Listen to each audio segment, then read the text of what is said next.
Competitive Pokemon is centered around momentum, and momentum is created around switching. So the best way to punish those switches is by setting up entry hazards. Offensive teams use hazards to be able to get certain one-hit KOs and two-hit KOs after the damage from those hazards. The defensive teams use entry hazards as a way to chip the opposing team down so one of the sweepers can take over the game. And as mentioned before, almost every team should be applying entry hazards in their team. So, however, you cannot just put any Pokemon on your team that is able to set up entry hazards. It has to fit the team, because a defensive Skarmory won't fit on a hyper offensive team, because Skarmory will slow your team down, and that way you will lose a lot of momentum. Vice versa, you cannot put a focus sash lead jump on a stall team, because after you set up those stealth rocks, your opponent will most likely be able to remove the stealth rocks at one point, because your team is really defensively, so not a lot of pressure. And after they removed the stealth rocks, you don't have a reliable way to get up those stealth rocks again, because guard jump is not very durable and unreliable in a long battle.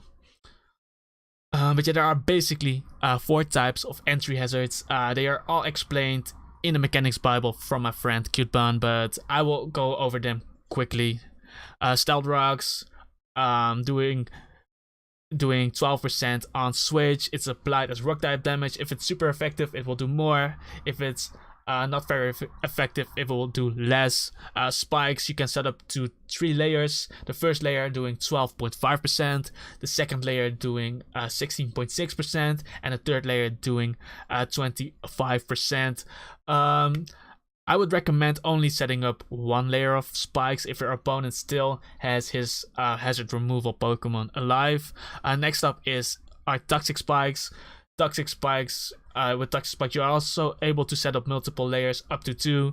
The first layer poisoning the opponent's Pokemon, and the second layer badly poisoning the opponent Pokemon.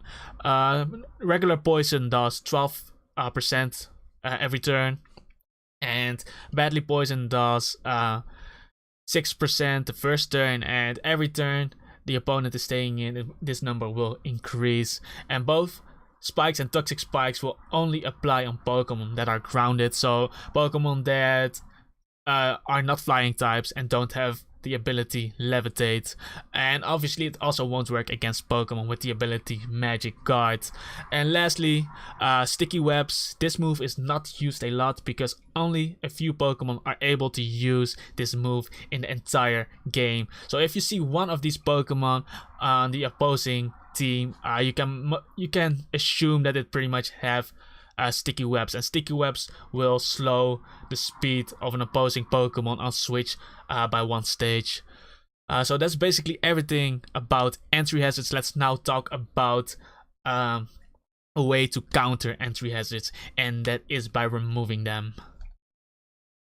And we're basically talking about hazard removal. So hazard removal is basically a counter play to entry hazards.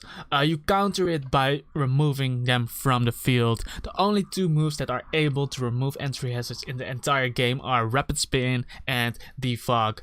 Rapid Spin is a weak normal type attack that removes all opposing entry hazards from your side of the field, and it will also stop effects from binding moves like Whirlpool, Bind, Wrap, Sand Tomb, and even Leech Seed. Defog is a flying type attack that removes all the entry hazards on the field, so on your side of the field and on the opponent's side of the field, and it also reduces the evasiveness of the opposing Pokemon you are battling, basically allowing a certain moves with less accuracy to hit much easier, like Focus Blast, like Stone Edge, like Hurricane, and so on. But that's basically the the ways to remove entry hazards, and it's always nice to have at least one of these two in your team. But now that we know what entry hazards are and how to remove them, let's talk about choosing the right entry hazard setter and remover for your team. Okay, when using these entry hazard setters and removers, think about which of these Pokemon will fit in your team and in your archetype. Pokemon like Focus Sash Metagross with Explosion usually fit well on hyper offensive teams, but Pokemon like defensive Garchomp with Stealth Rocks usually fit better on bulky offensive teams and balanced teams, because it's still tanky, but it also has a lot of base damage to pressure your opponent. Pokemon like Hippowdon and Skarmory usually fit well on stall and balanced teams due to their longevity and their ability to being able to set up multiple entry hazards in the entire game, even after they get removed, because they are able to set them up again because of their longevity. And you can even remove them yourself with defog and set them up later again, because stall teams or defensive teams usually have the time to do that. When you are choosing a defogger, also think about the archetype that you're playing in. If you're playing a offensive team, you probably want something with pressure that can use defog as well, like Crobat, like Scizor. And if you use a defensive team, you probably want something like Donphan, like Skarmory, who can defog or rapid spin the entry hazards away. But now that I've explained a bit about the archetypes and how they are usually played, it's time I'm going to tell you how you can play against these archetypes. I will break the archetypes down into 3 groups, so into offense, balance, and stall. So let's go. As explained earlier, offensive teams want to create momentum to reach their goal. It's basically win before your opponent does. So there are 2 ways to play against this. The first way to do this is by tanking their hits. The second way is to do this is by breaking their momentum and perhaps counter sweeping them. So it's usually done by revenge killing an offensive team. But the first way is obviously more suitable for a defensive team, and the second way is more suitable for an offensive team. Let's talk about tanking their hits first, because strong sweepers with priority moves are usually very frail and unreliable in the long run. So Pokemon such as Skarmory, Chansey, Ferrothorn, and Hippowdon can weaken these threats over time with the status moves and stab attacking moves. And some of these Pokemon are also running some sort of moves that are able to phase the opposing Pokemon out, like Roar and Whirlwind, basically stopping their whole momentum and their whole setup, and also letting them take damage from entry hazards. Defensive teams also tend to run unaware Pokemon with the ability unaware to counter sweep the opposing team, or to just stop the opposing team from sweeping. By using these strategies for defensive teams, you have to remember that you have to keep your Pokemon at a high amount of health, because the smallest amount of unnecessary chip damage could mean that your Pokemon will be in range of a certain attack from an opposing sweeper. So definitely keep that in mind. But now let's talk about breaking their momentum and perhaps counter sweeping them, because whatever team you run, you should always have some emergency stop to an opposing sweep, because defensive teams usually use Pokemon that can phase other Pokemon out or have a Pokemon with the ability unaware, and you can run these things on a bulky offensive teams, but they will not always fit the team. So some other reliable ways are using fast Choice Scarf users, Focus Sash users, and strong priority move users. I'm going to explain all 3 of them, starting by fast Choice Scarf users, because fast Choice Scarf users like Garchomp, Flygon, Gengar, and Landorus are usually faster than a Pokemon like Gyarados and Dragonite after a Dragon Dance. So as long as you run a Choice Scarf on one of these Pokemon, you should be able to outspeed Pokemon like Gyarados and Dragonite. And these fast Choice Scarf users also run strong moves like Outrage, Earthquake, and Stone Edge. So by being able to outspeed them after one Dragon Dance, you are able to revenge kill them and basically check them. Most of the times you do need to let something die first to bring them in safely, but yeah, that's a risk you have to take when playing against such Pokemon with these kind of teams. Remember, if Dragonite or Gyarados is able to set up 2 or more Dragon Dances, the game is most likely over because you are running an offensive team and your whole team will most likely be outsped and you have nothing to defend against this. So keep that in mind as well. Now let's talk about Focus Sash users, because the Pokemon that will use this item can depend on preference, but these Pokemon are usually fast and frail. However, the item Focus Sash allows these Pokemon to guarantee live 1 hit. And by living this hit, this Pokemon might be able to break the opponent's momentum by taking out a certain Pokemon that used a setup move, or a certain Pokemon that will sweep your whole team if you don't stop it right now. Some of my favorite examples for Focus Sash users are Garchomp, Tyranitar, Magnezone, Mamoswine, and Metagross, because these Pokemon do not take any damage from Sandstorm. Because I think Sandstorm is the only relevant weather that does damage.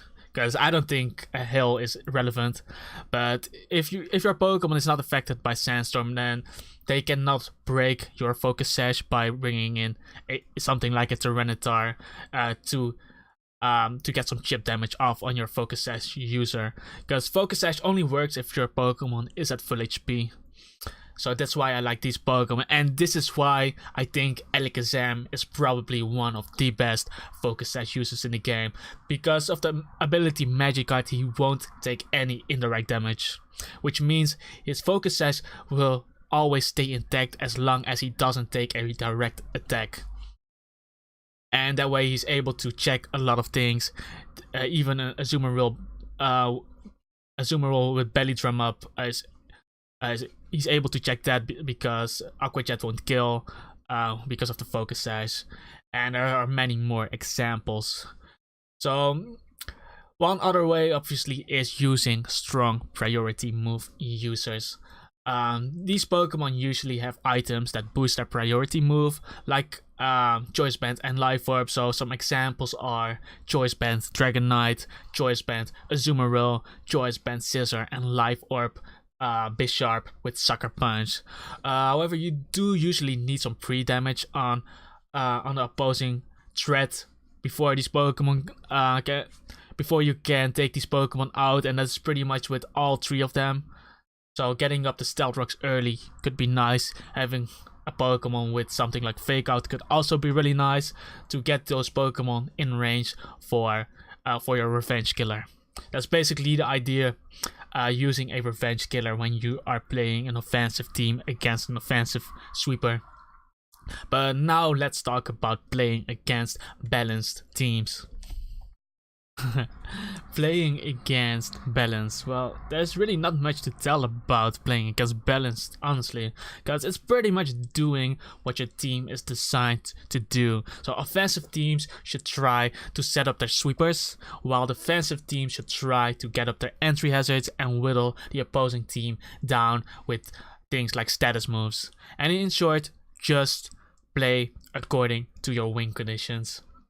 That's basically it. Now I'm just going to tell you guys how to play against Stall. Okay, well, Stall is usually the nightmare of the novice players, because it truly sucks the life out of an opposing player, especially currently while I'm recording this video, guys, because the battle timers are still very long per turn, and the team review timer is actually really slow, so it's very difficult to make a plan in team preview. So usually when I'm about to beat stall, the stall player just makes his move at the very last second of each turn. And I think they basically do this in an attempt to try to annoy me or make me rage quit or tilt. And I'm pretty sure they hope that I'm going to make a bad decision because of it. And so developers, please decrease the battle timer per turn and increase the team preview timer, because that will definitely make the battles much more fun. And really, I don't mind playing against stall as long as every turn will be played at a decently fast pace. But yeah, for offensive teams playing against stall, most of the times when you use an offensive team, you are using strong wall breakers that usually break through stall teams. So Pokemon like Choice Band, Medicham, Flame Orb, Heracross after a Swords Dance, they can do so much damage even to defensive Pokemon that are resisting their attacks. Those Pokemon might even get 2-hit KO'd after some chip damage, perhaps from Stealth Rocks. So on the special side, Pokemon like Gardevoir can do really well, because Gardevoir can hit physical walls with a strong special attack like Moonblast, and Gardevoir can also hit special walls with a stab, Psyshock hitting those special walls on the physical side. And one more great way to play against stall is by the use of Pokemon with the move Trick, and while they are wielding a choice item. Because if you are able to trick something like a choice scarf onto a Chansey, then the Chansey will only be able to use the same move when it comes in, basically making Chansey very useless. For defensive teams usually run stall breakers to beat stall. So because stall breakers usually are played on slower teams, so stall breakers should always carry a recovery move at least, and they should at least run either taunt and or a way to be immune to status. And one of the best examples is Gliscor, because Gliscor has the ability Toxic Orb, and after he gets poisoned, he gets recovery every turn, but after he gets poisoned, he can also never be paralyzed, he can never be burned, and he can never be put asleep. And he also has the moves Roost and Taunt, which allows him to continuously stall break. Another example is Crobat. It's kind of the same as Gliscor, because Crobat is immune to poison, so it cannot be poisoned. It also has Roost and Taunt to continuously stall break. And one more example could be Clefable, because Clefable has the ability Magic Guard, so it cannot take indirect damage, and stall teams usually use indirect damage as a main source of damage. But because indirect damage doesn't affect Magic Guard Clefable, stall teams will have trouble breaking through a Magic Guard Clefable, and in return Clefable can set up Calm Minds and attempting to set up a sweep. But that's basically it about playing against stall with a defensive team. Remember, guys, all these ways to deal with those playstyles are just some general ways. They are not guaranteed ways. You should really play according to the situation. But I hope these general ways will give you an idea of what you will need on your team to deal with all these playstyles. So I think this is basically it on how to play against all these archetypes. I hope you will have a general idea what to build on your team. There's one more thing to do, and that's basically to explain you guys how the lead matchup works. Because once you have your team, the lead matchup is the first thing you will get in contact with. Because when you start a battle, you will have to choose a lead. So I'm going to explain a bit about it, and let's go. Now that I've basically given you all the information about the whole team building process, there's one more thing I want to teach you guys, and that is how to decide what to lead with in a battle, because a good lead matchup will essentially give you an extra turn as your opponent is forced to switch out or has to risk losing their first Pokemon. Pokemon that are often used as leads are entry hazard setters, taunt users, U-turn / volt switch users, and one last option is the anti-lead. I will explain all of them. I won't go too in depth about this because I do plan to make a separate guide on lead matchup, but for now let's talk about the 4 options.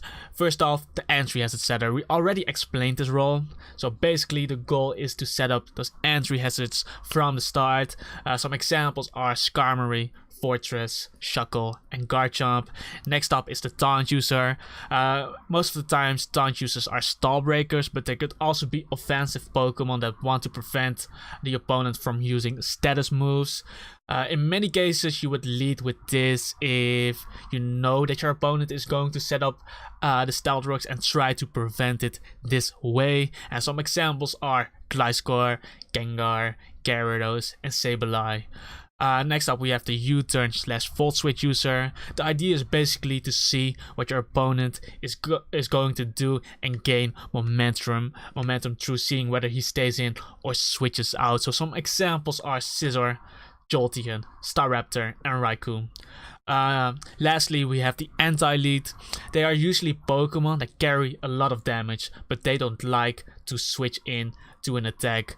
So some examples are Choice Band Weavile, Choice Band Medicham, Choice Band Staraptor, Choice Specs Porygon Z, and the idea is basically to get off a big hit from the start.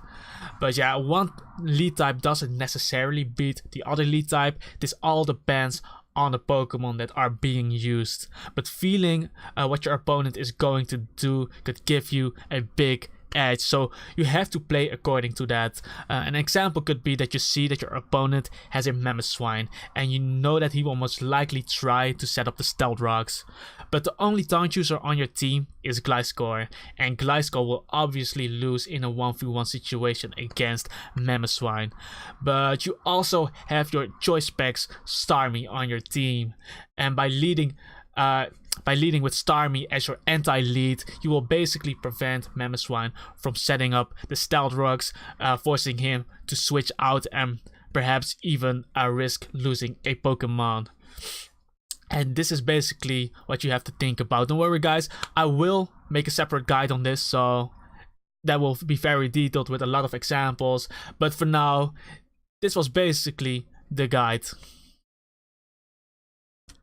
I know that most of you guys have been expecting the same sort of guide like my previous team building guide, but that guide was really for beginners. In this team building guide, I really try to teach you how team building works, what it is, and the different playstyles and how you can build with and against these playstyles.